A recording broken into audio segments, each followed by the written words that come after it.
my vice. Man up from Mars, he tripping, I put that on guard. I got the digits, but I am not calling. Wizard at night, this be that forum. I'm shooting stack with that, sunshine after that.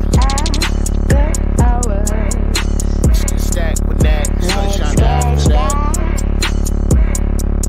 So yeah, you know, I had a conversation with her, but it's like the signals is always crossed. I mean, like, I say yes, cause she asked me to say yes.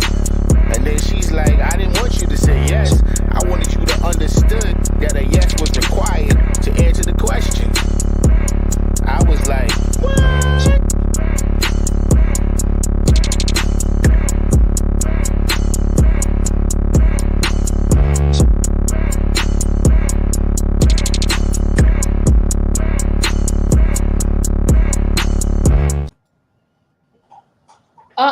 I did not get an applause. It's okay though. Hey everybody, welcome to Stacked, the spot, the Stacked After Hours spot. I am your host, Natalie Cosby, and welcome to the show for Grown Folks Talk. We have been away for about 2 weeks. We are back. We had Stacked After Hours in Antigua. It was amazing. Sailing week. We'll talk a little bit more about that.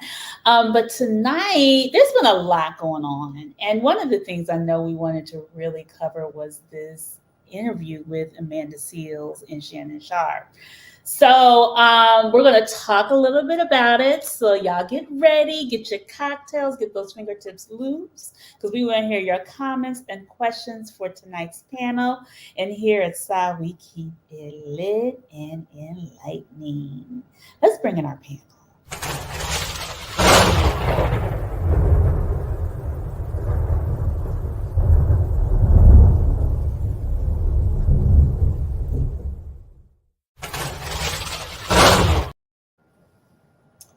Hello, panel. In the corner, hello. We got our brother, our savant, our educator back, Brandon Scott. We have our millennial, our residential, I call him our residential millennial. He keeps us on our toes, Henry McCormick. And our very first, new to the show, Miss Abigail Best. And of course, my co-host, Sunshine. Hey everybody, happy Wednesday, happy hump day. Yes. Hi. Good evening. Good evening. So I wanted to jump right in this. I call this show the Amanda Seales effect. And I wanted to start with talking about her interview with Shannon Sharpe because it had so many layers and parts, and from her feeling, her speaking her truth, to her wit and her insight about her life and how the industry has possibly wronged her and just people have misunderstood her, to Shannon's questioning of her and just asking her things about her and are they really true, and how Black privilege and excellence shows up and needing validation around that and all of those things. So when I was watching it, I was like, wow, in the first 30 minutes, it was a lot. And so I just want to just really kind of jump into everybody. And I think everybody saw the interview, correct? So what was y'all's initial thought around just the interview when you first saw it? I'm going to start with Henry. I mean, honestly, I let the world see things first, and then get there, hear the noise, and then it allows me to go in there and, see how try to see it through their lens. And honestly, when I listened to it, I didn't get what other people got.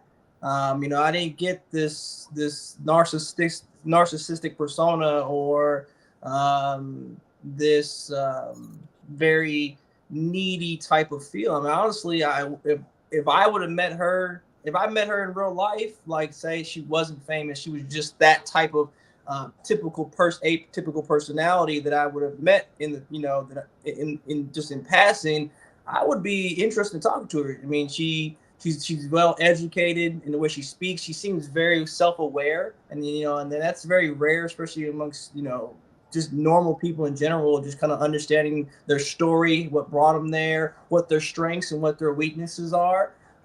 So for me, and then but I could see through other people's lens that because I have that same similar type of personality where if you're not accustomed to someone who can talk and be that direct, that can rub people the wrong way. And people are very attached to their feelings and want people to always pat them on the back and be on their side. So for me, I could understand how that could be a struggle throughout life. I experienced it myself where I don't talk in warm and fuzzies. I don't talk in a way that's going to make people feel good every single day, all day. Like that's not my goal in life to be conscious of how you feel.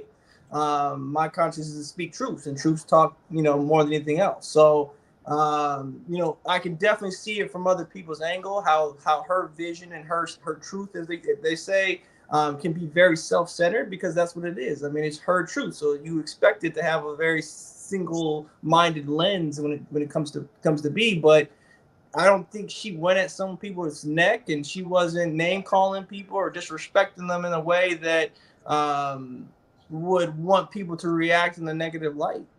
Okay, all right. Abigail, what did you think? Um, I mean, it wasn't too far from what I expected it was going to be. Shannon Sharp definitely had a narrative that he was trying to create. And you could see that clearly by his assumptions because he didn't have too much research done on who she was. So he had a narrative clearly that he wanted to present, and she wasn't going for it. So it was very interesting to see that, but I'm not surprised by Shannon's intervention or lack thereof, or the questions that he asked or lack thereof. And it was just very interesting to see all of the conversations that was had afterwards, which was what it was going to be anyway, which is this is why she's single, this is why she can't get any work, this is why, this is why, this is why.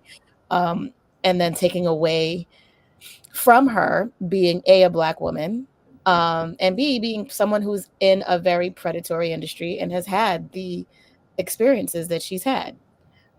She's not a perfect person. She's a human person. I don't always agree with the things that it is that she says, but just the way in which people in general in our, I guess, culture, society villainize her and dehumanize her. It's just very unfortunate, but also very telling. Yeah, yeah. I think people say she's a lot. I'm a lot. A lot. That's a lot is something that's always given to Black women who are very loud and have an opinion.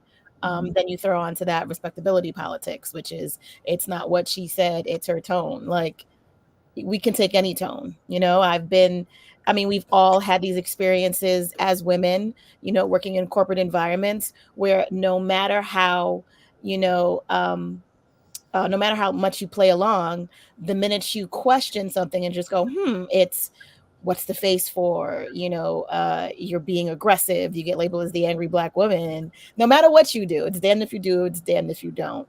But to say she's a lot, why? Why is that a problem? Why can't we take up space in the ways in which we need to take up space? Brandon, what are your thoughts? Especially, the reason why, especially, we'll talk more about it, Brandon, but go ahead, just your initial thoughts. Well, they came out of the gate real hard. I'll say that.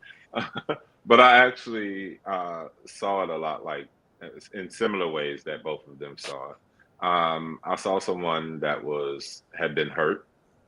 I saw someone that whenever you're in the industry, we have to understand that there has to be a certain level of narcissist inside of you to want that type of attention. Like if you're a performer, you're an actor, you're in the spotlight like that, and you want to be in the spotlight, there has to be a certain level of narcissism in you to want that, and so it's going to come out in different ways based on what level you're at and where you're at in that type of industry. So that, like, people making comments about it, like saying she's that, all of them are that to a certain degree. They all handle it in different ways, but they're all that, from the Oprahs to the Moniques.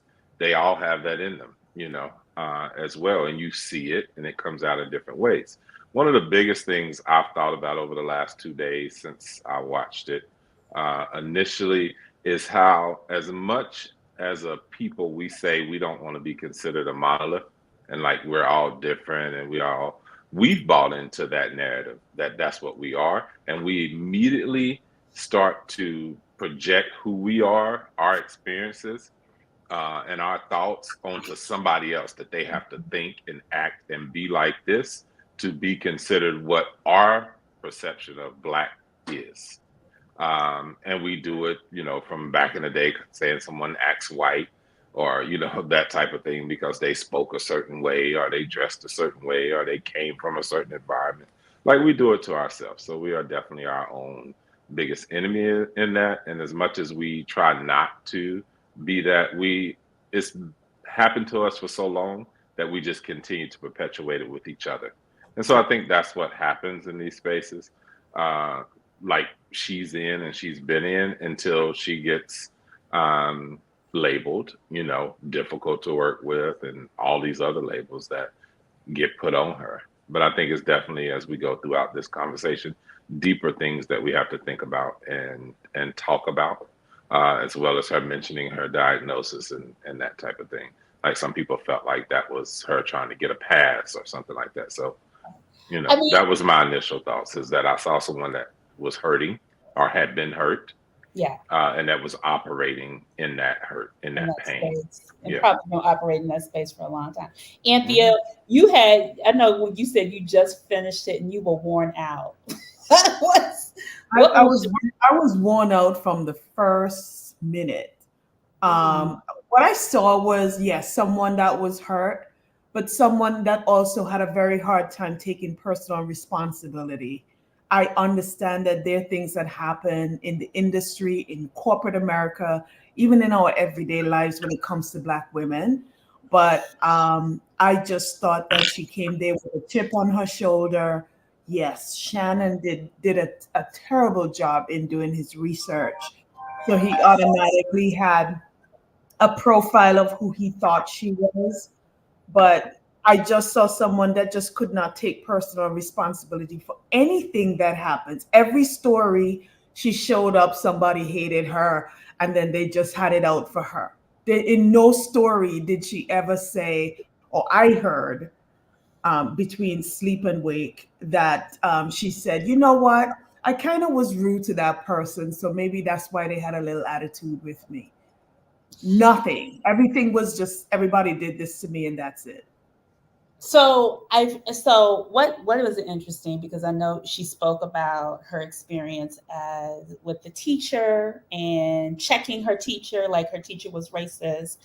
And the autism, like everybody's like she's self-diagnosed or she was diagnosed and so on and so forth.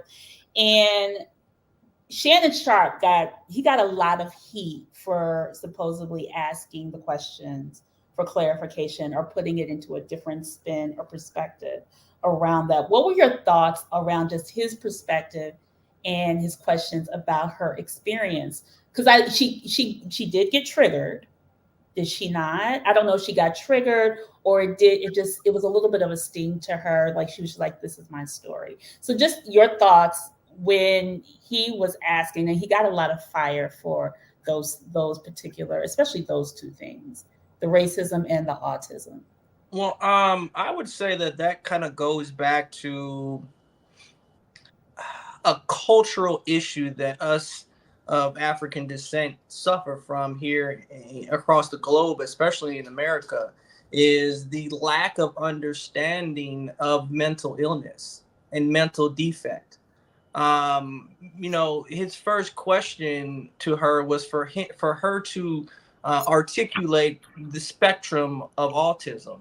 And most people have no idea the different levels of autism, and they see Rain Man and they think that that's that everyone's a genius, and that's not how autism is. And of course, if you don't experience it, then you wouldn't understand it as well. But then that's also part of the issue as well. So I think people who are picking at that particular piece is more, a lot of it's due to their lack of understanding.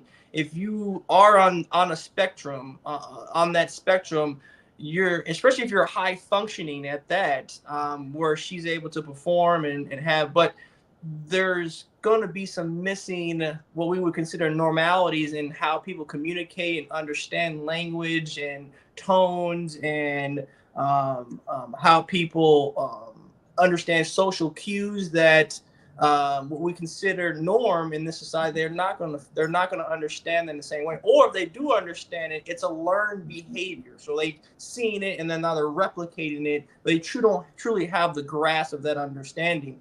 And you could see that, the attack that a lot of people get, when they come out and or they share their mental illness, or their struggles with mental illness, or some type of mental defect they may have. And that's kind of the labelism that comes. That's why you see the same thing we would like to not see with children, right?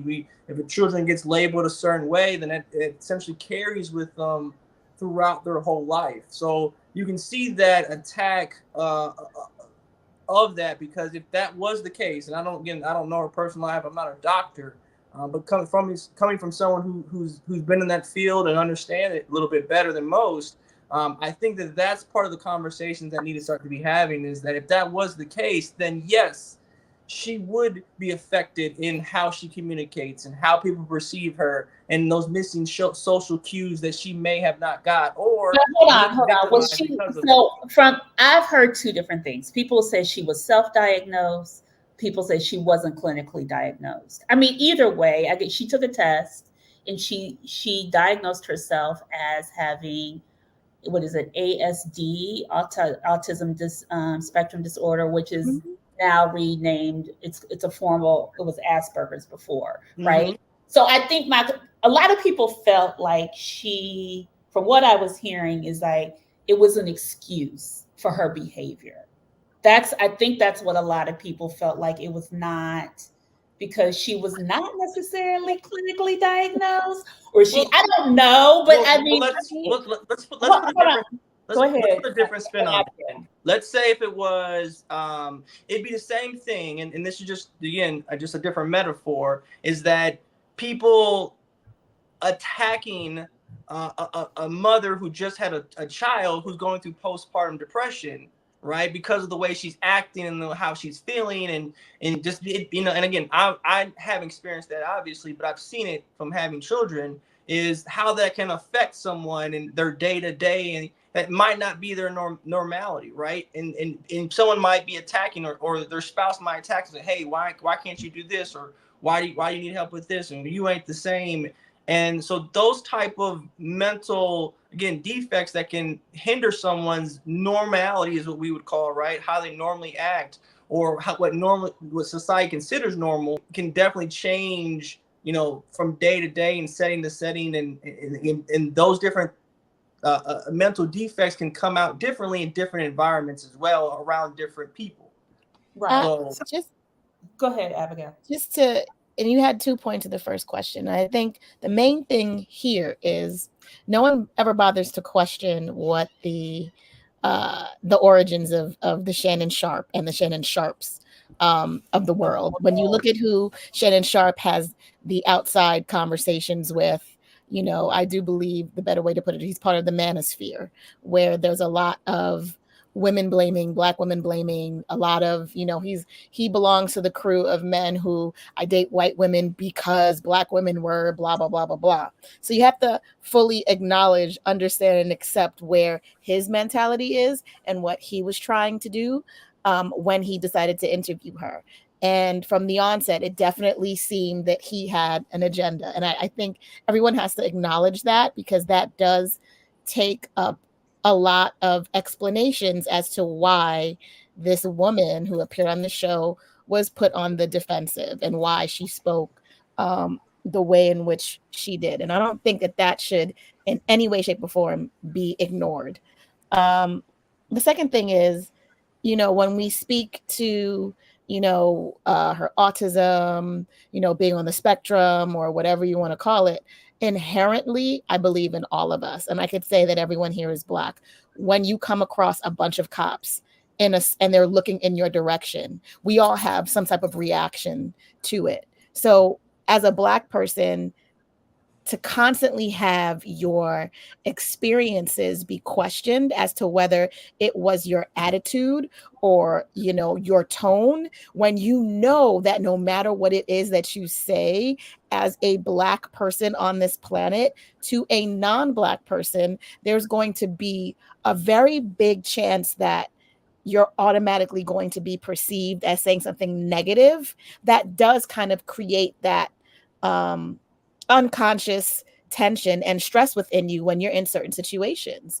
I don't know if anybody here has kids, but I've had a child who was in a PWI, and things that would just seem normal childlike interactions get ratcheted up to be things that they aren't, because it's coming from someone who is not blonde hair with blue eyes. So a regular questioning or bringing an important fact to a teacher is seen as, oh, Mary, that's a very insightful question, or let's look into that. But coming from a Black child, that's seen as, how dare you, especially when it's a Black girl child, because there are studies that show that Black girls in school are disciplined 10 times harder than their counterparts. So you are walking through life with that as your life experience. So why wouldn't you be angry? Why wouldn't you see everything as people looking at you and judging you and treating you the way that you are because you are a person of color? We cannot deny that. So I don't believe that she's making an excuse for it. She's just basically saying that, no, this is what happened. And a lot of our stories, you cannot deny that a lot of our stories, when we talk to our friends about work, about getting a ticket, about, someone walking the wrong way across the street because we're coming, that it's that experience. It's not always you. You should be able to walk with a hoodie anywhere and not seen as being a threat. You should be able to express your opinions without being deemed as being rude. And people tend to always to be in this model majority when they want to judge others, forget that this is what it is as part of our existence. So I guess the question is, it's just like, so what I'm hearing from you and Henry is, well, two different things, especially you, Abigail.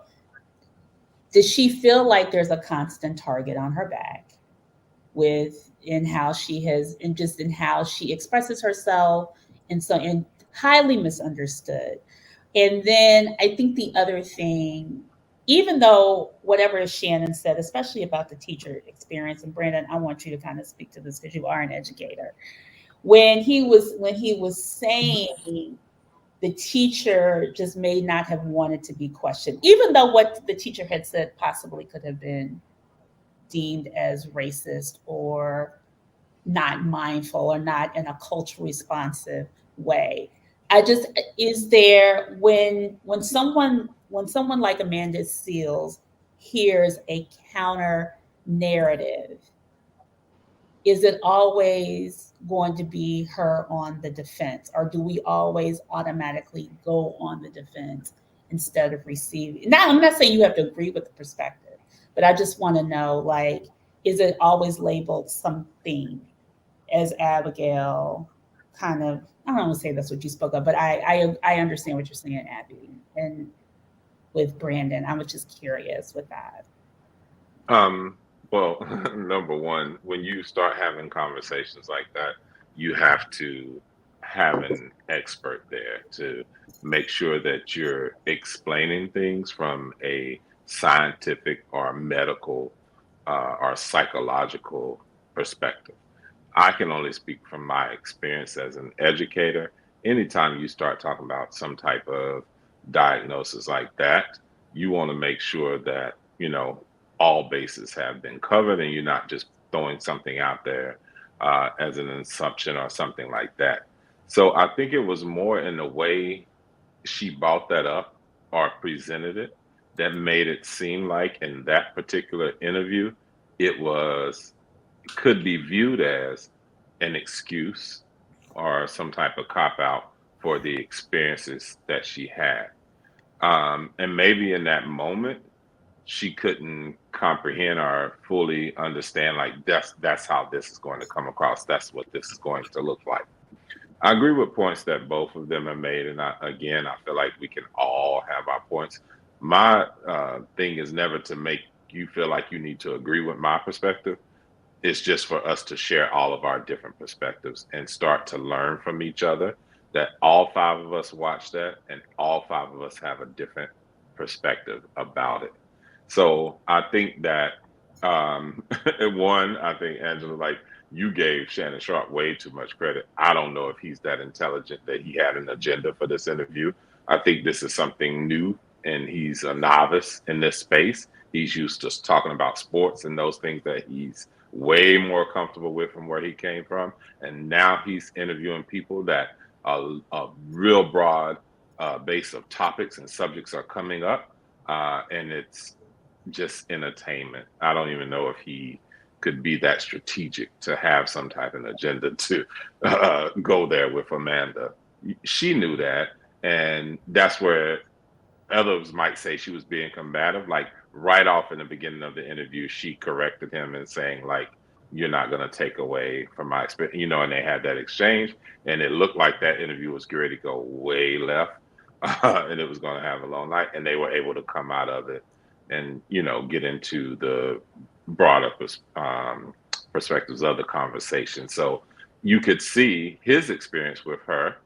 Had that interview ended or something happened that they could not have come out of that, he would have had to speak from his experience with her and say, I had a negative experience with her. As soon as I start trying to interview her, she did this and wanted to tell me I wasn't listening and tell me how to do my job. Like, he could have went and, spread that.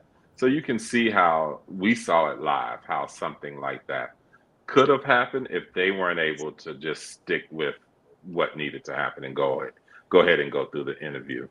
So I think that we shouldn't be talking about whatever her diagnosis is, because I don't think she's clear on it. I don't think she's clear on, like, what that is and what's going on with her. And it minimizes people that are truly going through things like that and that have been diagnosed and are struggling with personality disorders, with being bipolar, and all of these things that exist in our community, and those people that are struggling with that. And now some star says, I have this. And we minimize that with people, everyday people that are struggling with that. So I'm not extremely, even as an educator and dealing with children with those issues every day, and going to IEP meetings, which is an individualized education plan, where this child has been monitored and diagnosed by a psychologist and identified as that by the state of New York.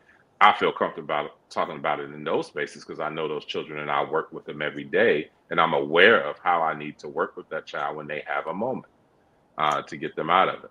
With grown people, I'm not as well versed. So, Brandon, I have a question. The correcting of the teacher conversation that he was just like, maybe it was just no teacher, no adult wants to be corrected based in the time she was coming up. It's different now, but I feel like when she was coming through school, what is based on what they were talking about when she was in school and she saw it as racism, what would you? Right. Well, that's why I say, like, sometimes we try to take away from somebody's experience, right? We've all had experience. I think Angela just spoke to this. We've all had experience where we felt like, the bottom line is this was racist, right? And until we can talk through that with someone or whatever, maybe we change our opinion, maybe we don't. Where I work in a school system with, all different races of educators. And I know sometimes it's just that in that moment, that teacher is trying to handle 28 students.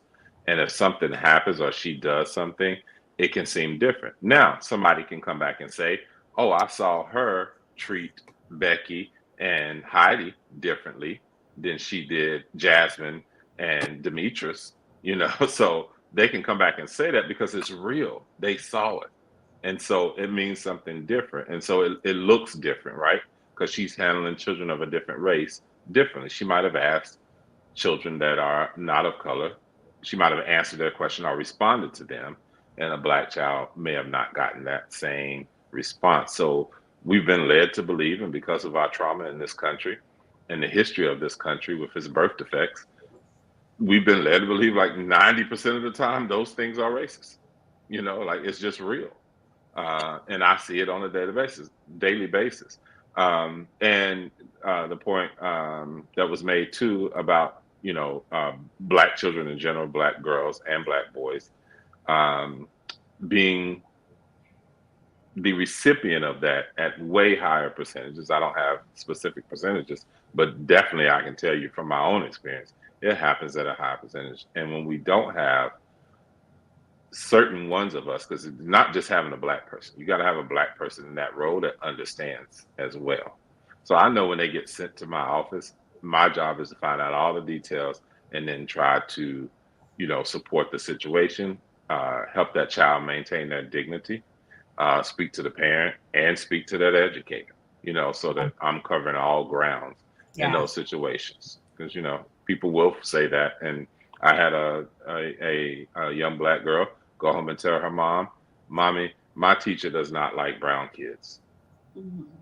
And I had to deal with that situation. And that was her experience, you know. And in fairness, it was my experience with that teacher too. But I needed to do the paperwork to get done what I needed to get done with her. So, children are having these experiences in school as well. Right. Well, and one thing, and Brent, I want to piggyback off of kind of what you were saying as well. And something that we also have to pay attention to is how many times, as us being of African descent, have we had experiences as a child, and at the time we didn't have the cognitive ability to put that in perspective of what was being done. And then now that we are older, or that when we got older, when we kind of reverted back and looked over those experiences, then we can be like, hey, dang, that happened only because of this reason, or I went through this experience because of this reason, or I was put through this type of treatment due to this reason. And we couldn't at the time identify or cognitively put those together of the reason why. And to Brandon's point, at a certain age, children can't put those into words, can't put that feeling, the things that we can identify as an adults, or that we can identify as we get older, as being pretty obvious and blatant. At the time, when we were at a certain age, we couldn't put those particular behaviors or those particular treatments that we may have went through into a perspective or a lens of racism, because that lens of racism is what we see on TV, or what we may have possibly read, or maybe been shown by our parents or discussed with our parents, but very few times at a certain age. I mean, I have elementary children, and my lens of racism conversations with them are very elementary to that point. I mean, you're not going to have these wide lenses of racism type of conversation. So for her to, my only thought to that was, it wasn't something at the time. She's like, okay, I'm getting in trouble because I'm black. So hold on. So let me, because I think the thing is like, people are saying that Shannon did not make it a safe space for her in this, right?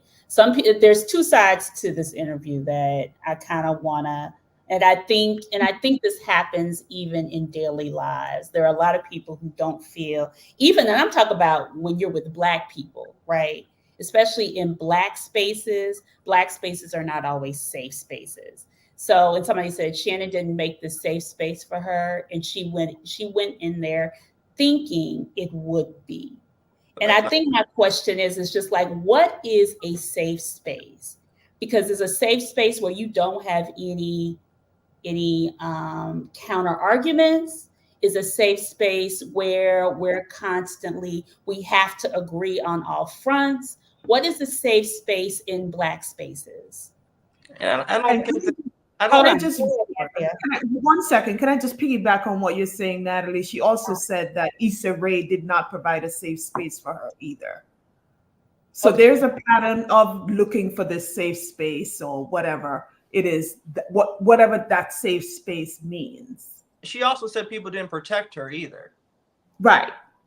And I think that's a thing that if you love Black women, you can definitely understand that feeling from any Black woman. that they're not in a place continually where they're feeling protected and safe and guarded and in a positions to be their natural selves, without any type of But again, there's a lot of black spaces that are not safe amongst ourselves, of Yeah. right? course. I'm not even but To talking even about. but to Go even ahead.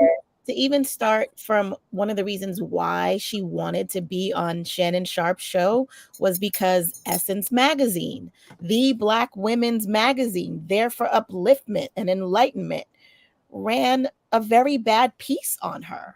And And the I NAACP awards too. She Yeah, did not. and I mean, I was kind of taken aback and I'm like, this is Essence. Like, say nothing. There's an option. They did not um have to have someone write that piece, but they did. And this is supposed to be an empowering space. So if you as an actress or as someone in the public eye has the, you know, gold standard of black womanhood in written form has written something really bad about you, I'm sorry, where is the safe space? Because they could have chose to just say nothing. So I get where she's coming from. And, I work in entertainment and I've seen and heard, not just from her, but from other places where just because there is a black woman at the helm does not mean that you, as a black woman, will be protected in that space. We've heard stories about this from people working at, with Oprah Winfrey or working at the O magazine. You hear stories coming from Essence. You hear coming stories coming from women who've worked at Shea Moisture. Like, there are places where we are supposed to be safe. It's these black companies, black magazines working in entertainment where it's not, money over everything. You're not necessarily safe. So Abigail, I guess my question is like, even is safe spaces where you are always right and comfortable in your thoughts, or are your thoughts going to be challenged and possibly contend with to make you whatever, just to see a different point of view? What is, so that's what I'm asking, what Okay, is so the a safe safe space? space is where you have a dialogue that includes empathy. A safe space is where you could conduct an interview where you actually do your research on the person whom you're interviewing. It would take 2 seconds for someone to Google Amanda Seales and see that both of her parents are black and that she's Yes, of West Indian that was heritage. a misstep on him. I agree with That that. wasn't that's more That than a was misstep. That's ridiculous. why I That was say, and gross. I Yeah, know gross. that you don't want to give Shannon Sharp credit for actually having a narrative, wanting to put her in a little box, because again, he very quickly had like an after hours conversation with two other men of color that wasn't very nice about, Why Amanda. he's single. So, in order to fuel those dialogues that he has, he did come in with saying, oh, well, her mom is white. So that's why this is going to go this way. So maybe it wasn't, a pointed agenda, but he had a little idea of who she was instead of coming to there trying to learn who she is. So, being open to learning about that person, being open to learning about someone else's experience, acknowledging when you don't know or when you're unsure of something, and really just trying to do a little bit of research on the conversation that it is that you're going to have. But it's so what I guess what I'm hearing is just like her, a lot of stuff has been hearsay, gossip, bad behavior, narratives around what other people have put out about her. And I think this happens to people in general, right? When you get a mark on your back, you're wearing that letter for a while until you hopefully clear your name. I don't know if it's able to be done current in the society we live in and social media, and everybody has an opinion on who a person is, but you would think amongst black people we would be able to create black, like, those spaces where people can feel comfortable and receive feedback and not be ridiculed, which I know is really hard to do. And Yeah. therein lies the issue, Natalie.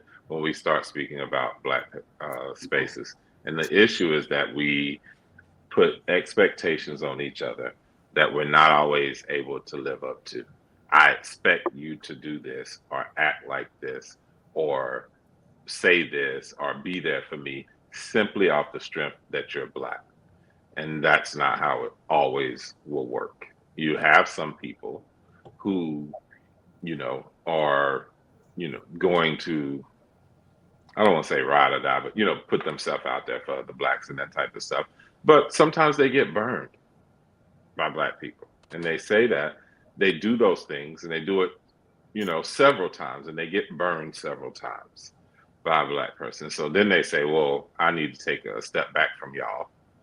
The next person comes along and then sees like maybe they give an opportunity to a white person or, whatever. And they now coin that person as, oh, they out here looking out for white people or, they're this or that. But they didn't see all those times where that person got burned by his or her own people, And so I think that when we start putting this umbrella of what is safe spaces, what is Black spaces that you feel safe in, that's like a unfair narrative because you might feel safe there, but I might not feel safe there. Mm-hmm. You know what I'm saying? And we're both Black. Safe. Yeah, Yes. like so it's different because we're different. The other thing that we don't do, I was just talking to a friend about this the other day, because I promote Black business and I always tell people, use this person, use that person. I have, to the same person, referred 3, and it just happened to be 3 Black women, to this person that he said and he's an immigrant. He said he would consider these people to be the elite of us, PhD holders, you know what I'm saying, been running their own business for 30 years. This type of thing that I've referred to him, these Black women, he said, I would consider these Black women to be the elite of Black American women. And he said, all 3 times my experience was less than professional, less than kind, less than great. And he was like, now, I'm not going to say I'm never going to do business with a Black American woman or whatever. He's not going to say that. But that was his experience, and these were off of personal referrals of women that I know. And I said, they should take care of this, for you because you need help and assistance in this particular field or industry, right? So he's probably not feeling too safe with us, with Black Americans, because he wasn't treated in the proper way in either one of those situations, right? So it could lead someone to say either I'm not dealing with, Black people or Black people on that level. I'll let you come wash my car or barbecue, but you ain't doing my taxes. You know what I'm saying? And you ain't doing it. So it could lead somebody to do that. But the conversation I had with him, because I'm always about I want to challenge you to think beyond whatever your thoughts is. Not that you have to agree with me.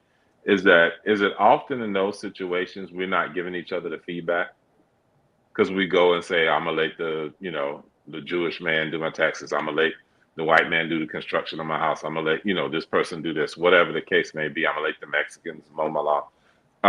Because I tried it with Black people and I was hurt and I was offended, because we have an emotional attachment to each other. We're not giving the feedback to each other. How often do we call that Black business back or that person that has that business say, look, my experience with you was not great because of this, this, and this. You know what I'm saying? I want to refer you to other people because their experience might be better. I would have liked better communication.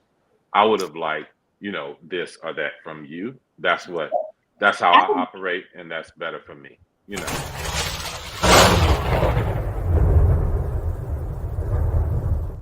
Well, okay. Hi, Patrick. Hello. My apologies. What's going on? Right, talk about late to the party in the intro. I am so. Hey, That's all right. Patrick Crawford, I got no fair warning. Patrick Crawford is our therapist that we've had on the show a couple of times. Brandon, one of the things I wanted to you kind of touched upon is that disappointment and the lack of feedback. And I'm wondering if Amanda, since whatever she has created around herself, whether it's been she's defended herself, she's, done these things, she's highly intelligent, she's quick-witted, whatever. But is she getting feedback? And we don't know this, but I feel like sometimes it's hard for us to give each other feedback, and sometimes it's hard to receive. And sometimes it's just hard to hear it, especially when you are super smart and you're probably the smartest person in the room. It's really hard to receive that feedback that you respect from others. So I'm like, is there somebody who is not yesing her and pulling her coattails on certain things? If there's things that she's trying to whatever, because she has said she's been ousted. So I'm like, who is the person? And I'm sure she does have that person, but when you are crying for that, how do you start to rectify and self-reflect? If you're not having, I always say you have to have that girlfriend or friend or brother who's always kind of checking you to kind of be like, okay, but what about this? And I kind of feel like what Shannon Sharp was trying to do. I know we said he had an agenda, but I'm gonna give the brother a little bit of grace because he's not a journalist, and he's not what, and he should have, like Abigail said, he should have done his research on basic shit. Right. But I do believe, like, he was just like, well, what if that was the perspective? I think one point, and somebody typed it in there, you think you're the smartest. If you feel you're the smartest person in your crew or whatever, you need a new crew. I don't want to hang around with people that I'm the smartest than everybody. I want some people in my crew that I deem as, as intelligent or more intelligent than myself, because then I know I'm going to be challenged. But I think like whenever somebody can challenge it, it's not so much about somebody calling you out on your stuff all the time or whatever. It's just somebody, like you said, Natalie, challenging your perspective, your thought on something, because we all are different.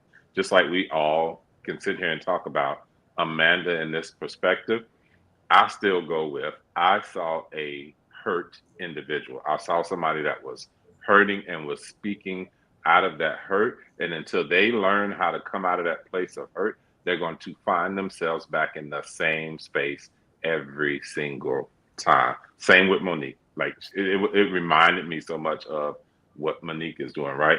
So I think when you're hurting and you can't come out of that hurt, you keep finding yourself back in the same space because, yeah, you do keep blaming others. Like, why does this keep happening to me? So you do have to have some self-reflection. Yeah. I want to do something different, and you want to put some people around you that, you can do something different. Like she said, that she gave that story about that party that she tried to leave 2 or 3 times, and somebody said, no, come back here. No, you already know. Those people told you can't come in here. You go home, and then tomorrow with a clear head, you can have a discussion. I don't care who came and told you to come back in that party. Walk away. Because to me, the embarrassment already happened. You got to the door, the girl screamed out, no, you can't come in. Your name is not on the list. And I get why she may have kept trying to go back, because this person came and said, oh, no, come with me. You're coming in the party. No, come with me. You coming in the party or whatever. But you already know these situations haven't worked out for you. So that's the part where people start to question, have you not learned from the things that have happened to you before in certain spaces? And she said, no, it was a black party and I wanted to go in and I felt like I had the right to be at this black party because I've promoted the party in the past and said, I need to be there. And sometimes it's a hard lesson to learn. Like, I'm a protector. And several times back in the day, I was put out a party trying to protect my friends because I felt like the bouncer or the bartender or somebody treated them wrong. And no, you're going to listen. And I was going to use my bravado and my height and my size to make them know about themselves. And you don't treat us like that. You don't know who we are. You're a servant. I did all that craziness. And I got my ass put out. And my friends went and enjoyed the party. And I was looking stupid. And I finally had to realize, like, dude, Stop. It's not your responsibility. If they have an incident at the bar, they need to handle themselves. Right, You right. know, if somebody didn't serve them at the bar, I can't go curse everybody out at the bar and make them, treat black people better at the bar. Why are we still in here patronizing it? You know what I'm saying? Like giving them our business and our money. So I had to learn myself because I was the one that kept getting put out. You I know, think, But yeah. I think, Okay. and I do get that there is that sense of, does she have someone around her to give her that? But I do believe that unfortunately in our community, there's this whole thing of giving tough love. And, as a parent, I do not believe in tough love. You never know what a person is going through internally when you speak to them. And I think maybe just having open and empathetic conversations may be a better way to put things than giving correction or giving tough love. And it just kind of seems as if everyone is attempting to give her that tough love. And life is tough enough. We're going through a lot. We've gone through a lot as a, community within like the past 5 years. And I'm sure she's had years and years before that. So why does everything have to be this, you should know better, or someone needs to be in her camp to tell her? It's way more nuanced than that. And depending on how people are speaking to you or seeking to maybe give advice or help or correction to, I see a lot of people saying the word correction in here is being given to you, it's not going to be received, and it's also not helpful. um I don't think that we are allowed to just exist within the space of the issues that we have. We always have to be, I don't care how much, racism or how many people are after you, you always have to be a certain way. And that's not always possible for everyone. It's clearly not possible for her. So, where's the grace? Where is the, I guess, from the community, where is the, proper and loving conversations that could be had with this person instead of just expecting them, you should know better. You've gone through this several times. It's not going to get you anywhere. That's not always possible for some people when you're constantly being met with or faced with the same things over and over again. That may sometimes, you know, be your fault, but may sometimes just not. So I don't think that she's being given grace by everyone who has opinions about her. And again, this is coming from a person who does not agree with everything that she says. Yes. She did a podcast on colorism, and and that kind of bothered me very much so. She said some other things that I have issues with, but I still believe in giving her grace because none of us have seen and or experienced what she has. And me, myself, being a Black woman, I know that there are times where things that you go through every day can become overwhelming. And it's not always easy to navigate that. And I know in those instances, I want grace. I don't think people give her enough grace. Yeah. Somebody said no black people ever give any grace. Before we Go before we ahead. move forward, I wanted because I to get Patrick in, but go ahead. Go sorry, ahead. sorry Patrick, and Go you ahead. can have it after this because you're gonna love it, I think. But before we just gloss over this slave mentality I feel like we did that way too fast. I think that needed to be, we need to take that back a little too, a 215 steps. Now when we think first one I want to talk about, when we talk about these safe spaces, right? I think that a lot of that needs to be talked about, that the first safe space that us as people from African descent should have experienced should have been at home. And that's the missing piece, I think, that a lot of people are not wanting to talk about right now. And then a lot of people within our community is that their first safe space wasn't at home. Right. Their first hater was their mother for a lot of black women, for a lot of black women. The first hater was their father, was with a lot of black men, right? Or they weren't there to put any influence to them, right? So they are never there to mold and shape them into these particular, and you can even hear it within her.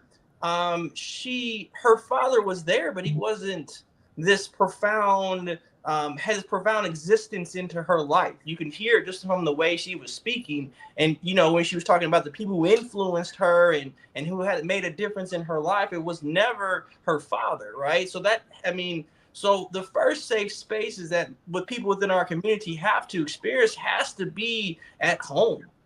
If you're not receiving it at home, you're never going to be able to grasp how to find those different spaces out in the world, because then you're looking at, okay, because you're black, you're my, we're in this together, right? And that's how you can get burned a lot of times as well.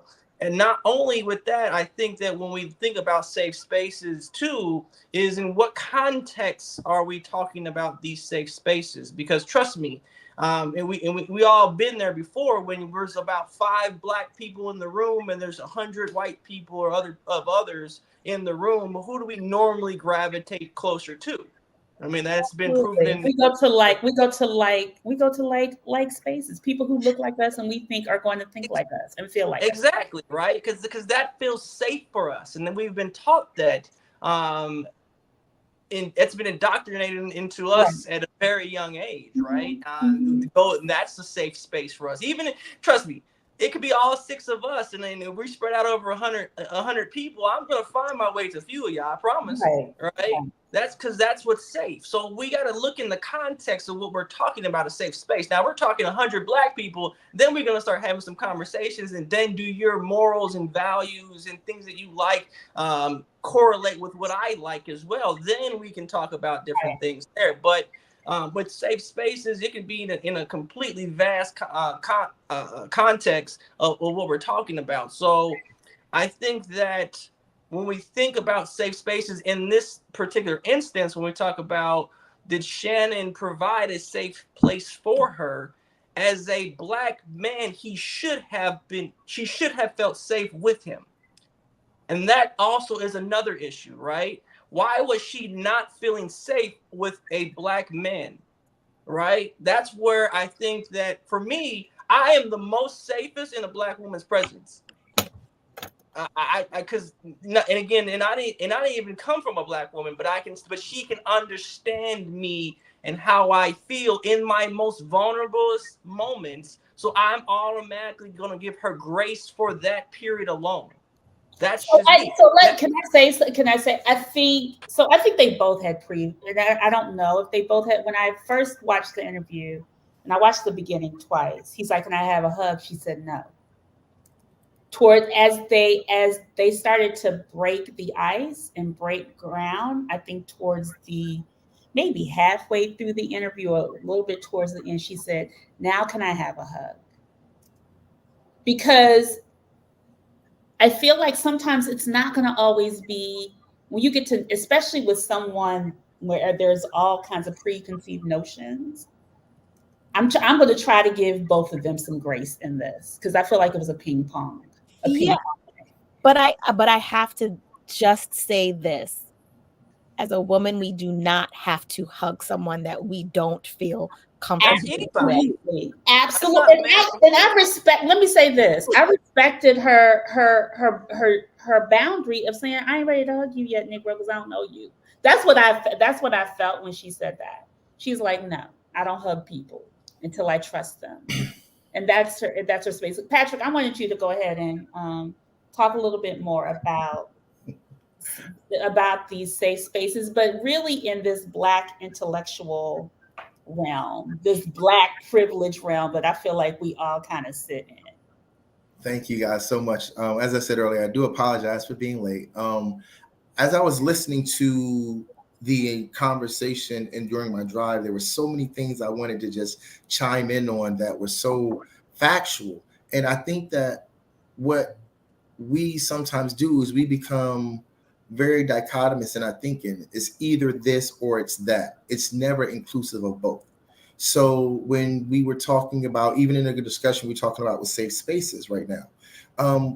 The same way that she has a lived experience that she utilizes to guide her choices and her decisions, it's the same lived experiences that Shannon Sharpe has as well, and what has worked for him and what has allowed for him to thrive and move from where he previously has been his ability to say the things such as, hey, can I get a hug? Well, once again, Shannon talks a great deal about these things. And I want to be very clear. I'm not going to defend Shannon because I don't know him personally. I don't know his heart. But in some of the conversations and dialogues that he's had, I do believe that he has certain levels of compassion and understanding that he tries to lend. He talks about his grandmother all the time and how much he loved her and how much he cared about her and how much he wanted to be there to provide for her. Obviously, as he's evolved and grown, it's been very different. And listening to the dialogue and conversation about Amanda feeling uncomfortable, once again, she's functioning out of her lived experiences. So the one thing that we have to take into consideration is the same way that we were just talking about here, we can all see the same thing and be in the same room, and we can have our lived experiences will have us view the same thing that we're looking at very differently. That's the thing that I believe that we sometimes don't always understand, is that person's perspective is never going to be my perspective. They don't come with the same tools. They don't come with the same lived experiences. They don't come with the same interpretation and foundation of information that we possess. So I may look at something one way and Natalie may look at something another way, and we'll be looking at the same thing. Now, I do believe that, in my humble opinion, he believes that it is a safe space because look at the interviews that he's been getting. If you look at the interviews he's been getting, he believes he's providing a safe space. Well, when you look at Amanda Seales, what she believes is no place is safe for her. But if she didn't believe it was a safe space, then the question is, why did she go in the first place? Why did she even go into the interview if she wasn't prepared to say, oh, it's a safe space for me at least to share? And I'm not judging her. I'm not saying she was right or she was wrong, but there has to be an initial belief that when you step into any space for an interview, you have to feel comfortable enough to participate and to share. So can I add to that? She did mention somewhere that she wanted the interview. And I think part of the reason why she wanted the interview was because of the essence piece. And she felt as if this was the final straw for her, and she needed a space to be heard, to tell her side. She did, either on her socials or somewhere, did mention that. And I did see some of the other things that she said afterwards. I didn't go too in depth in it, and I want to be very clear. I don't know Amanda Seales besides this interview. I have heard bits and pieces of what she shared, so I'm never going to try to compensate for my lack of understanding of who she is as a person. But there's a whole list of things that were going on when we talked about even the educational piece, where Shannon was talking about, how do you know this woman was just not wanting to be corrected? I put a comment on his thing saying, listen, there was a time and place where white children always corrected Black adults because they felt like you were beneath them and you were not worthy of saying anything to them without them correcting you based upon their experiences. So I believe that did not come from ignorance. That came from his lived experiences because his grandmother was very, very respectful. And let's be very clear. We have evolved our socialization of our children over the course of generations. One reason that we did not allow for Black children to speak up is because it could cost you your life at one point in time. And that was the belief that they continued on until they started realizing that not only did we have a voice, but most of the time we were probably more intelligent than the individual that was trying to share information with us, because those parents that were into education, they shared so much about that. And that's the reason why I stood firm in what she was saying, is that no, my experience was that that teacher was being racist. Well, that's her experience, but from what I would have seen, I would have thought she was being racist as well as an adult. And I would have said that I would have probably wanted to stand up the same way. I'm Aries, so Aries fire sign. So Aries too. Let so many people say what they say without me standing up. But the point that I wanted to even reemphasize is that, and this is going back to the earlier conversation, she was saying something about Asperger's. Yes, Asperger's was was a clinical diagnosis.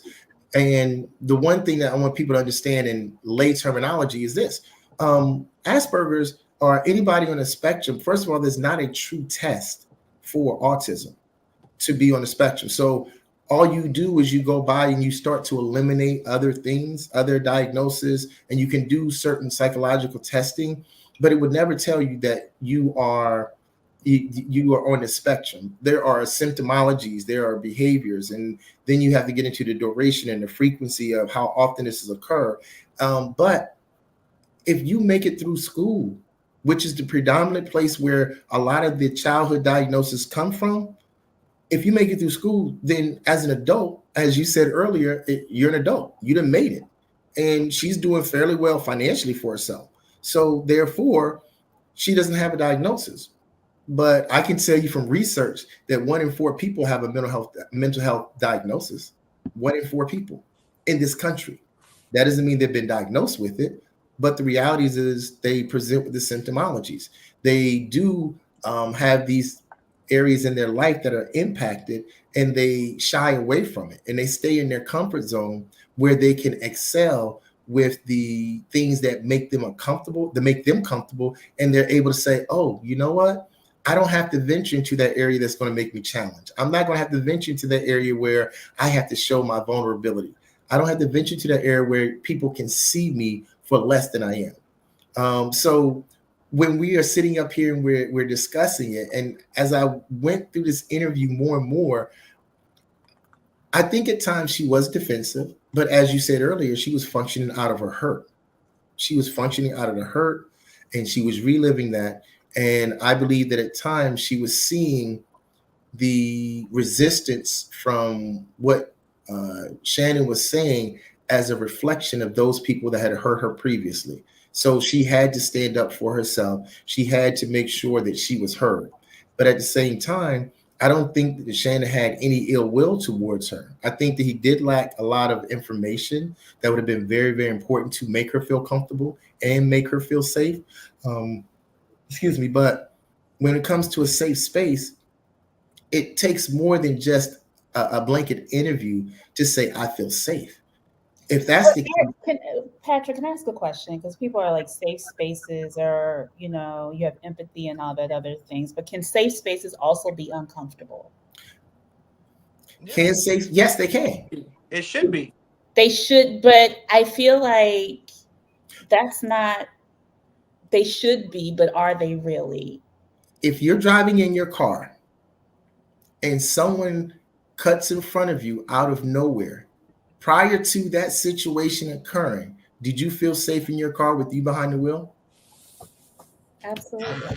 And then all of a sudden, something disrupted that safety. That didn't mean the car became unsafe. The car didn't become unsafe because of that. It was the situation that dictated in your mind that I was unsafe. And that's what you absorbed, and that's what you reflected when you yelled at that person, or when you tensed up and slammed on the brakes, or when you responded. That's when you started to feel unsafe. And so, yes, they should make you feel unsafe because it raises your level of awareness. It raises your level of being able to make sure you pay attention to all the things that are going on. Now, if we're talking about a conversation where she's able to be open and be honest, let's be real here. She's not going to feel that way anyway because of the unresolved traumas that she's experienced. And so therefore, she's not going to feel that safe space because she has not been able to reconcile the disruptions social emotionally that she's still dealing with. She's not going to feel safe until she trusts you. But in order for her to trust you, it has to be work that she does within herself to say, I know how I can feel safe. And it's not a thing of control. It's funny because I mean, I wonder if this is I feel like this is something that I see a lot in our community, like people who are just they're brilliant. They, especially I know with women, and with especially with Black women, I feel like we're always we're trying to like preserve certain things, but we know there's a lot of things that we're on the defense about, just to kind of protect ourselves and like, okay, are they coming at me at this angle or that angle? And how do you start to kind of unpack that? Like, I think that's one of the things that we're also just trying, because this is bigger than Amanda Seales. Absolutely. It really is. Like, this shit goes on amongst all of us. Amanda, and I said the Amanda Seales effect for that reason, because I feel like this exists. I mean, we diagnose each other as narcissists, ADHD. I mean, everybody's up in an uproar because she says she's autistic. But I know folks who are constantly diagnose other people and themselves as other things. So I'm just like, come on, y'all. Can I ask a question to my black queens real quick? They're on the panel right now. Do you guys feel safe with black men who date black women? I mean, to date white women? Absolutely not. Because I personally would think that you can't sleep white and talk black, but that's just me. That's some Pan-Africanist stuff right there, bro. Listen, I would say I would really need to listen and understand your reasonings why. And typically, if it falls into the category of this is who you were around, like a couple of the guys that I know that have married white women, they were in the military. So depending on what branch of the military you're in, if you're in the Air Force, whatever, sometimes it's because simply who you were around. If I'm given a reason of black women didn't do this, or when I was young, black women didn't give me the time of day, or if it's ever anything negatively affirming towards black women, then absolutely no, I would not trust you. And that is why I said initially in this conversation, Shannon Sharpe belongs to that collective of men like Terrell Owens and the rest of them, who their reasoning behind not dating black women is because we're too much, we're too loud, or because they didn't do right by them, however many years ago. But isn't that dismissive of their lived experience when they utilize that to ground themselves? I don't believe that it's dismissive, because as a black man, you very much so know that if you're in a space with a white woman and you move the wrong way, they're looking at you funny, or it's more than likely that they could call the cops on you. So how is, negative experiences in dating black women negating some of the truths that exist in interactions between black men and white women historically and now? So you can't play both sides of the fence with me on that. And so just the because again, this is coming from a black man who loved black women only. I will say that I would say it's very dismissive to disregard what he's saying through his experience with black women, because again, and that experiences can shape, and it can be vice versa. We've seen it with homosexuality as well, right? A bad experience with the opposite sex can then alter your viewpoint through a different lens with your same sex. You might be more attracted or feel safer in that space with them. But to piggy off of what in regards to what you're saying, because again, I can understand why I wouldn't trust him, but at the same time, what he's saying can still be valid. His experience that he had with black women, or the totality of the conversation that black women are a certain way, and are we understanding the context of why they are that way, right? Why they are louder, more aggressive, or looked at as being less feminine in certain ways, because it's just not how they're born. They have developed and molded into that, being viewed in that way and to be shaped in that way because they living in a state of survival consistently. I get what you're saying, but then you can apply it in some areas of your life and not all. For the guys that we're speaking of in particular, they are they're athletes. They've gotten knocked, hit, broken bones. That's a bad experience. They didn't go, oh my God, this is so bad, I'm going to become an accountant. They stuck with it. They made themselves stronger. They figured out how to work within those situations. I don't think any black woman here can say that they haven't had a multitude of bad experiences with black men, but I think for the most of them that they're here, they still date black men. So you know, it's cherry picking, and it's just making your argument to fit your case for some sort of internal things that you haven't fully worked out. Because you can say that I love all women and I'm just dating whoever fits, but they're not saying that. They're saying that all of you who look like that treated me this way. And it's the same argument with Amanda Seales. I have all of these bad experiences, therefore I'm that way. And some of that is an onus for her to maybe deal with those situations. So why haven't these Black men dealt with those situations to come to a more self-loving place instead of knocking a whole race of women down because there have been a few bad experiences? We all have the options to do that, but they constantly push forward that narrative of there's something wrong with us, therefore we're going this way. I don't find that to be fair to Black women or even the white women that they're dating, because they're not dating you because you're fantastic. They're just dating you because those dudes are bad, you're better. But the white women aren't dating them because they're such better men than white men. So let's put this all in perspective. About why, right? But we're not talking about why white women are dating the Black men. We're talking about the Black men. So would you feel the same way? Would you trust a Black woman who sleeps with white men? The same thing would apply. Why are you doing it? Did you genuinely find a loving partner that matched all of your credentials, or are you specifically dating white men because you're telling me that Black men ain't shit? If you tell me that it's because Black men ain't shit, then I have a problem with you. Because so Henry, are you trying to discredit Shannon Sharpe because he chooses to date white women and he disenfranchises Black women in his interviews? Is that what you're trying to do here? I'm not trying to do anything. What I'm saying to you is that he has to be held accountable to his decision making. But with that same arc, is he doesn't live in the same world as the everyday Black man. So neither does Amanda Seales. She doesn't live in the. So, she doesn't live in the so same I think world as that every us Black collectively, as a society, has to stop putting these certain people on these pedestals that we don't have any type of connection to in regards to the life that they live. Because as a professional athlete, they can have and let's say Shannon Sharpe, right? And as a completely straight man. Go ahead, finish your point, and then I want to move forward. Go ahead. Okay, sorry. But to his point, he could have a pick of any woman that he wants. It doesn't have to be.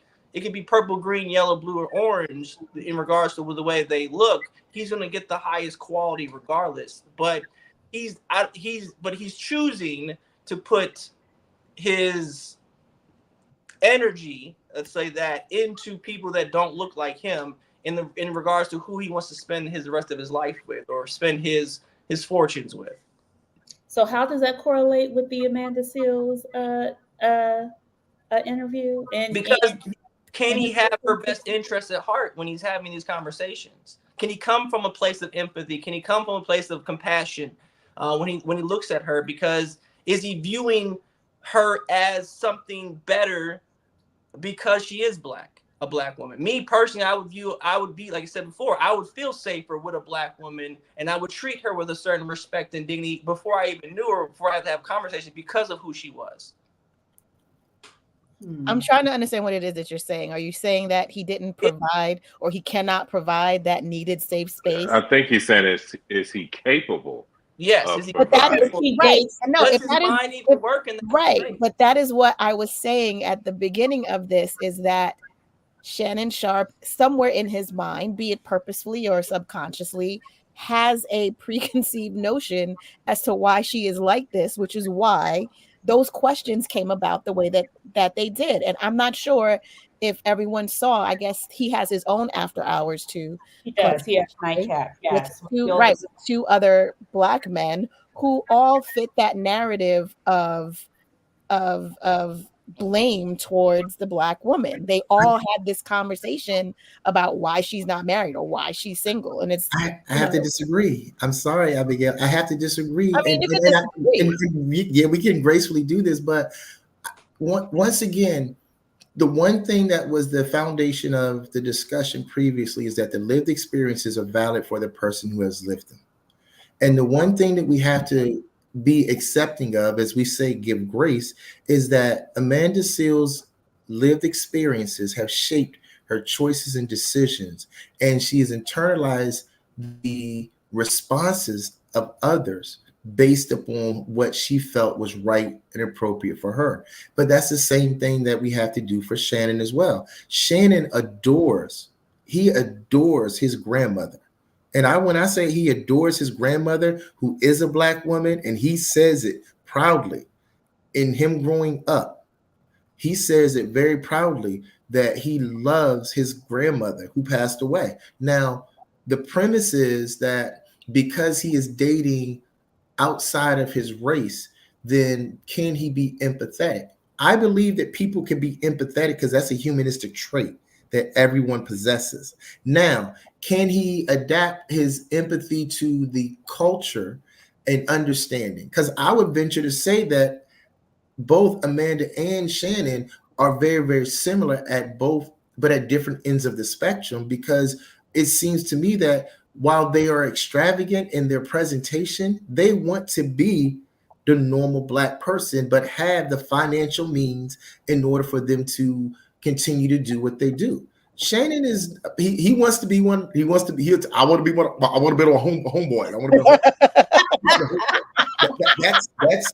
That's who I quit this conversation. But no, I mean, he wants to be that way. I'm But that's the hearing, same thing that I think, and I apologize. That's the same thing I think Amanda wants. She No. wants to be accepted as one of the girls. okay, so I want to counter your argument of saying he loves his grandmother. Yes. His grandmother was from a different era and a different time. Correct? Mhm. We can all agree on that. Absolutely. There is this wave of sentiment for they don't make them like my grandmother. They don't make them like my mother. Mhm. And those women in the time in which they were mothering and partnering and taking care of children was from a period where women and specifically Black women did not have any rights. They were just born and bred to be caretakers. They were born and bred to accept and understand infidelity and struggle. They were born and bred to understand that you are not important unless you are married. They were born and bred to understand that taking care of children and putting yourself last was the ideal of women. So this romanticism of grandmothers and great grandmothers and mothers of periods before are not the Amanda Seales women, which is why when it comes to the modernized Black women, they don't see their grandmothers. The same respect, love, and caring for those people who self-sacrifice themselves for their children. We live on a different level right now. So I don't believe, just given the conversations that you can see on social media and that these men are having, that Shannon Sharpe is having, they extremely romanticize the struggle Black woman. So are we saying The struggle Black woman, the quiet Black women. They do not romanticize the opinionated, the I'm putting myself first, the I'm going to tell you what it is that I need from you type of woman. They don't romanticize that. They romanticize the women who sacrificed until they made themselves sick and possibly passed before their time. That's what they see. So I don't believe, even given what you said, I don't believe that Shannon Sharpe sees Amanda Seales and a lot of other women like her like his grandmother.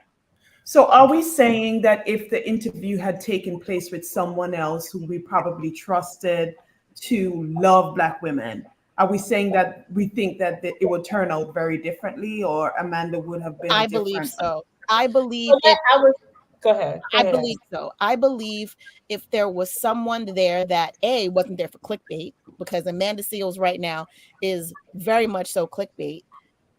I believe that if you were really there to have a genuine conversation and say, you know what, she's pretty interesting. Let's see what she's really about. And actually, and the quintessential thing here that shows that it might have gone better with another person was that the fact that he couldn't even identify the basics of her parentage.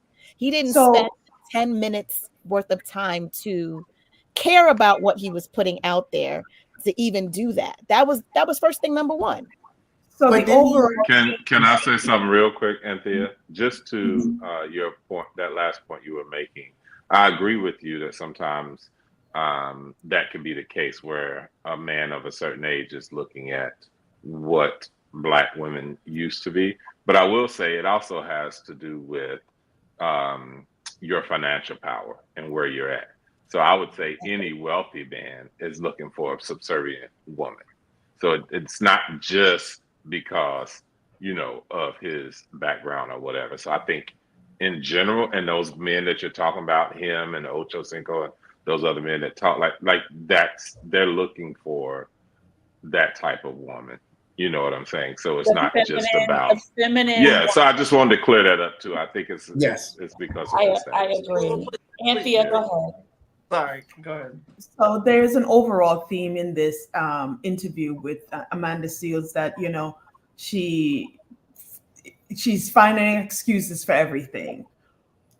Is interviewing her with someone else? I mean, she had the interview with Essence Magazine. She had this with that. She had that with that, and it's still the same outcome. Are we thinking of another way to excuse whatever behavior we believe she has? It wasn't an Or, interview. It was a think. It wasn't an interview. It was an op-ed. She had 3 hours to clear her name. She had 3 hours to say whatever it is she wanted to say. Okay, so 3 Essence hours. was an One op-ed. person can negate who she really is by asking a question that's non-factual. But why does she have to?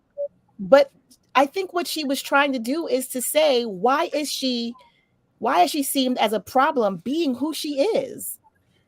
This is what I don't understand. Like, why is she who she is as a person, opinionated, loud, comes out her face every now and again?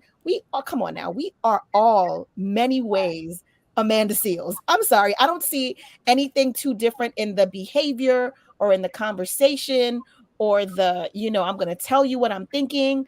Natalie, I've known you for, a couple of years. Other than being on TV and maybe her just being a little bit extra on social media, I don't see any difference between any of those personalities. So why should she have to come on for 3 hours to defend herself? And I think that's what she was actually trying to do, but she shouldn't have to. I agree with you on that. She shouldn't have to. I'm sorry. She asked for the interview because the media and Essence specifically kind of wrote a really nasty op-ed piece about her. Like, I think we're blaming everything else. Where does her personal responsibility come in? For what? What's the personal responsibility? She's speaking to what her life experience is. Issa did this to her. Issa did that to her. The PR person did that to her. Essence did that to her. The teacher did that to her. There's a theme here where there is no personal accountability. Let me say this. I think go ahead, Anthony. I'm sorry. No, what I'm saying is that I have a series of life experiences working in a corporate environment, being considered angry, being considered antisocial because I'm not hey guys, like there is a pattern of things that have been said about me, given the spaces that I am in. Does that mean that all of them are right? I don't think so. We can clearly identify things in our lives based on the spaces that we are in where there's like a common thread that may be just really, really wrong. Again, I am not saying that she is 100% perfect. I have said over and over again, she has said some things that I'm like, girl, I actually did stop following her on social media over COVID because she said some stuff that I really didn't agree with and I was annoyed. But that still doesn't mean that I believe as a person that she's not having these experiences. Because let's put it to you this way. As a Black woman in entertainment, you are allowed to and not allowed to do certain things. You can't demand certain things. You have to just be happy to be here. And the minute that you question treatment, the minute that you question what the status quo is for you as a Black woman in these spaces where you're not welcomed, where you're not supposed to be, you become a problem. Whereas white men can question and demand certain things on set. You know, white women can demand and ask for certain things on set, but you're a Black woman, just be happy to be here. The whole cast of The Color Purple, and it was a Black producer that was there, had issues with the way in which they were being treated. But you look at the difference between the way that Taraji P. Henson was dealt with when she was crying all over the place, and Amanda Seales when she was like, oh, hell no, you're going to give me what I want. So so if she came on and she started crying about everything that happened to her, instead of being very, you know, I shouldn't say stoic, but being very firm in the way that she wants to be treated as a demand, as opposed to Taraji P. Henson crying in every interview, they were both complaining about the same thing, but they were treated very differently. Somebody said, so wait, the one thing is everybody's like, Taraji is nice and Amanda is outspoken. She is, girl. She appears to be nice publicly. Go ahead, Patrick. And we're going to have to wrap this up because, oh my God, I wanted to talk about validation and the symptoms of Black privilege, but go ahead, continue. Well, actually, this may be a great transition for that. So one of the things that I think that we have to be able to look at, and this may key to your point out a little bit as we try to make that transition, we have to understand that the culture that we've lived in was not the one that we were meant to be in. We had to go through generations and generations and generations to get to where we are. Now with this, I guess that people call this new woke, I just think it's awareness now, and we're able to actually do something with this new knowledge because we've always had it. Now there's a place where we can actually do something with it. But the reason I say this is that the reason that Amanda Seales may be so identified with being the quote unquote typical Black aggressive woman is because anywhere else, if you act that way, the only people who know about it are the people who see it. No one's going to see it if it's inside of your house. No one's going to see it if it's inside of your community or the neighborhood you're in. Unfortunately for Amanda, she's in a situation where she is social media and the individuals who have the ability to share these opinions, the Essence op-ed piece and all of those things, they're in a position that we read it. But the clearest point that I wanted to be able to make, though, is we're the ones who also contribute to that stereotype. So we actually validate what it is that Amanda Seales does and doesn't do because of the actions that we take outside of her. As you said earlier, we could all be Amanda Seales or Shannon Sharpe based upon our perspectives and our lived experiences. We all could be. We could be that way when we are talking about just dating Black women. We could be that way when we're talking about how we hold the previous generation as the epitome of what we see with Black women. So everything you're saying, so we do the validation of that. We're the ones as a people who do that. You know, we spend the most money to validate our own self-worth with the houses we buy, with the cars we buy, with the clothes we buy, with the money we buy. So the thing that I wanted to just share with you is that we validate the things that are out there. And honestly, people seek validation. I want to say this really quick in order to help the transition. I do a training called We Wear the Mask, poem by Paul Laurence Dunbar. If you haven't read it, go read it. But the thing I talk about is that we develop masks at such an early age, and we keep those masks on, and we learn how to build new masks and put those new masks over top of the old mask. And then when that new mask doesn't work, we go back to the ones that did work, that were there from the ages of 5, 6, 7, 8, and 9. And here we are 30, 35, 40, 45, using the same mask that we were using when we were 8, 9, and 10 years old. That's because we have not evolved enough to realize that we don't know who we are. We don't know the understanding of what it is that we allow to sit and fester within us mentally, physically, spiritually, and emotionally. But we put on the mask of what presents to other people as acceptable. So that's what it is that causes us to say the validation is not because of the fact that we believe it. The validation is because we spend time, energy, and effort supporting it. You see, those are the things that we do that contribute to the disintegration of the things that we hold near and dear to us. The reason that a Shannon Sharp can exist is because his validation is through his financial means. He's not a journalist, as my brother said earlier. He's not a journalist. But the reality of it is that, guess what? He's validated because he had an NFL pro career. He won Super Bowls with 2 different teams. Excuse me. He is in the Hall of Fame. He makes money. He goes on ESPN. And so guess what? That reinforces in Black men that see that we're raising our children. Listen, I'm going to be very clear. And this is not me throwing shade and knocking it. I played football, basketball, ran track, did all of it. Loved it, watch it to this day. I made a conscious decision. I'm not spending money on certain things anymore. But that doesn't mean that I'm not a work in progress. But the point I'm trying to make is this, is that when we wear the mask that we wear outside, and we're not truly as authentic as we want to be, because I'm gonna tell you the truth. I don't think Amanda Seales is as authentic as she thinks she is. Let me explain to you why I don't believe it is. Because I believe that's the mask that she developed at an early age, and she wears it because guess what? It protects her. And it's also been encouraged. It has been encouraged. But see, guess what? That's the reason why when Abigail was saying that we are very similar to her, we all do it. The behaviors that are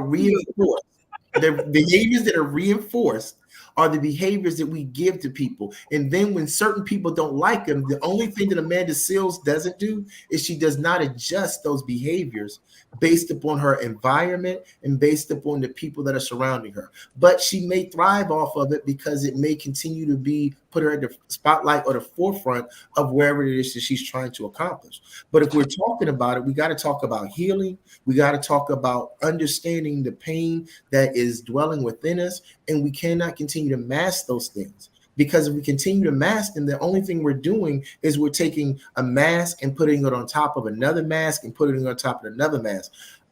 At the end of the day, and I asked this question I think it was about 6-7 months ago when I was on here last time. Ask yourself this question. Are you so aware of who you think you are that you're unaware of who you truly are? She's never asked herself that question. None of us, though. None of those individuals have. Yeah. That was a good question. So yeah. It was. Excellent. And so I want to connect everything you just said, Dr. to what you were saying, Anthea, and what a lot of people in the comments and that were saying about her. And he just hit the nail on the head. Thank you for saying it so profoundly. Is that it's not about accountability. It's about reflection. We're tagging her with the wrong word. You know, she needs to have some reflection in her life because she keeps doing the same thing and expecting a different result. And we all know that's insanity. I will say, though, in addition to reflection, that has to be in a place where you are fully ready to deal with how hurt you actually are. Because Absolutely. in order to have that kind, you have to, and to get to a place where you're like, damn, this really happened to me. It's not always a comfortable place to be. Mm-hmm. And I think that's also part of it, because again, I will say it like this: being Black people, I don't think we fully, as a people, man or woman, come to the daily reflections of just how much crap we have to put up with on top of normal everyday human stuff. It's a lot. I think some of us do, and we understand that, and we know what that means, and we've learned how to operate within that. It is so often in my career and at my job that I say, Brandon, just shut the hell up. Like, They're not going to get, like, why are you going to sit here and try to make these people get it when they want to suspend this little black boy? They're not feeling what you're feeling. They're not going to lose an ounce of sleep tonight that you're going to lose because you know he's sitting at home not learning with a mom that is at her wit's end, and you know what this is going to condition him for. Like, they're not going to feel it the same way. So how many times am I going to slam my fist on the table in a meeting and become the angry black man, trying to make somebody understand and feel what I feel for black children? But I think, I'm sorry, go Natalie. I'm so sorry, please. No, go ahead, Patrick. Go ahead. I just want to say this really quick, but that's the reason why I was going to say that a lot of times we are so inundated and we have assimilated and acculturated to the dominant culture that we've lost the true essence of who we are. And it's never been reinforced. I believe that we do have a lot of individuals that are mindful and aware of the challenges that we are confronted with on a daily basis. And I'm not just talking about from a everyday, because we all got the same challenges, waking up, going to work, and bills we got to play. But the mindfulness of the cultural challenges, the institutional racism, the institutional biases, all of these things that exist, I think we have the mindset to actually, but who wants to do something about it? Who wants to actually, we don't talk about healing. We don't talk about healing. And when the last time I was on here, we talked about relationships. We don't talk about healing relationships. We don't talk about the things that are about community building in our families. We don't talk about the disproportionate number of black women that are unmarried. And even if every black man married a black woman, there would still be the ratio of probably 15, because black women outnumber black men 15-1. We don't talk about those things because we don't want to actually change them. We'd rather live in the romanticized version of the cultures that we exist in and say, oh, let's just stay here. Oh, I do think I'm going to be challenged on this particular thing, but I'm not going to accept it in this area. One of the things that Abigail said was she talked about cherry picking. Well, we all do the cherry picking.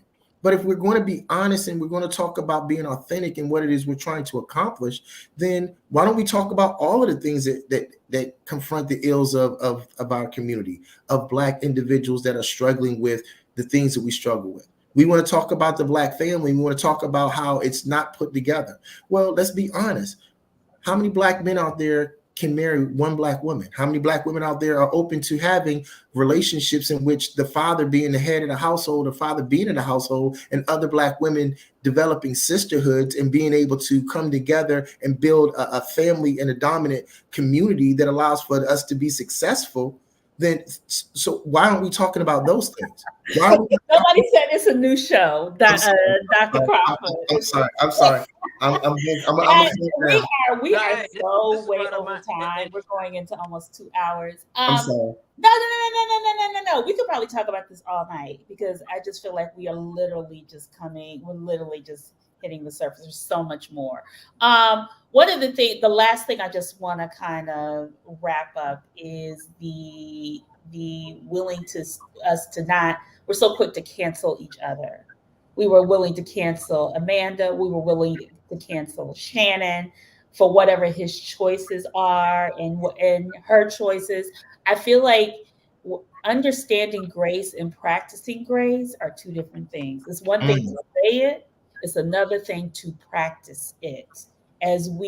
Because I when I watched it, I was just like, ooh, that angle, ooh, this angle, it's black men's fault, it's black women's fault. It is. And Brandon said it before, it's reflection. And then it is a sense of just like, how do we start to make the change? And I don't know if that will happen in this lifetime, but I hope we continue this conversation. Yeah, listen, I wanted to cancel him over that Total Wine outfit. God bless you, Anthea. For the pettiest shit, and I'm just like, we become petty. We become the petty person. Black folks have become so petty, and I don't know what that's about. But we'll move on. We're gonna take this. A lot of times we're joking, and then it can go too far. A lot of times, like, we're joking with each other. I wasn't thinking about that outfit now. You were joking. Like, stop. You wouldn't count This that man with that was outfit. this was Um, awesome. Thank you, Henry. Thank you, Abigail. Thank you, Dr. Crawford. Thank you, Brandon, and of course, thank you, Sunshine. We're gonna come into the after party if y'all want to join us. There's so much more that we want to talk about, and we'll see y'all soon. Thank you. bye. Bye. You know I gotta go get my glass. Join Stacked After Hours, The Spot, where grown men and women gather to have candid, also honest discussions about the state of life, love, and more. The Spot is a hybrid of in-person and weekly virtual gatherings. Join our Facebook group and answer our daily questions. Subscribe to our YouTube for our weekly live talk shows and join us on Zoom for our talk show after parties for lively conversations with other opinionated, grown, and sexy professionals. Just search, like, follow, and subscribe to Stack After Hours on Facebook groups and YouTube. Also like and follow our brand pages at Be Stacked Wellness on Facebook and IG. So wherever you are, at home or abroad, pull out your laptop, tablet, or smartphone and join in the conversation with the members of Stacked After Hours. The Spot by Be Stacked Wellness. See you there. As you know, and if you are new to the Stacked family, we always keep our conversations lit and enlightening.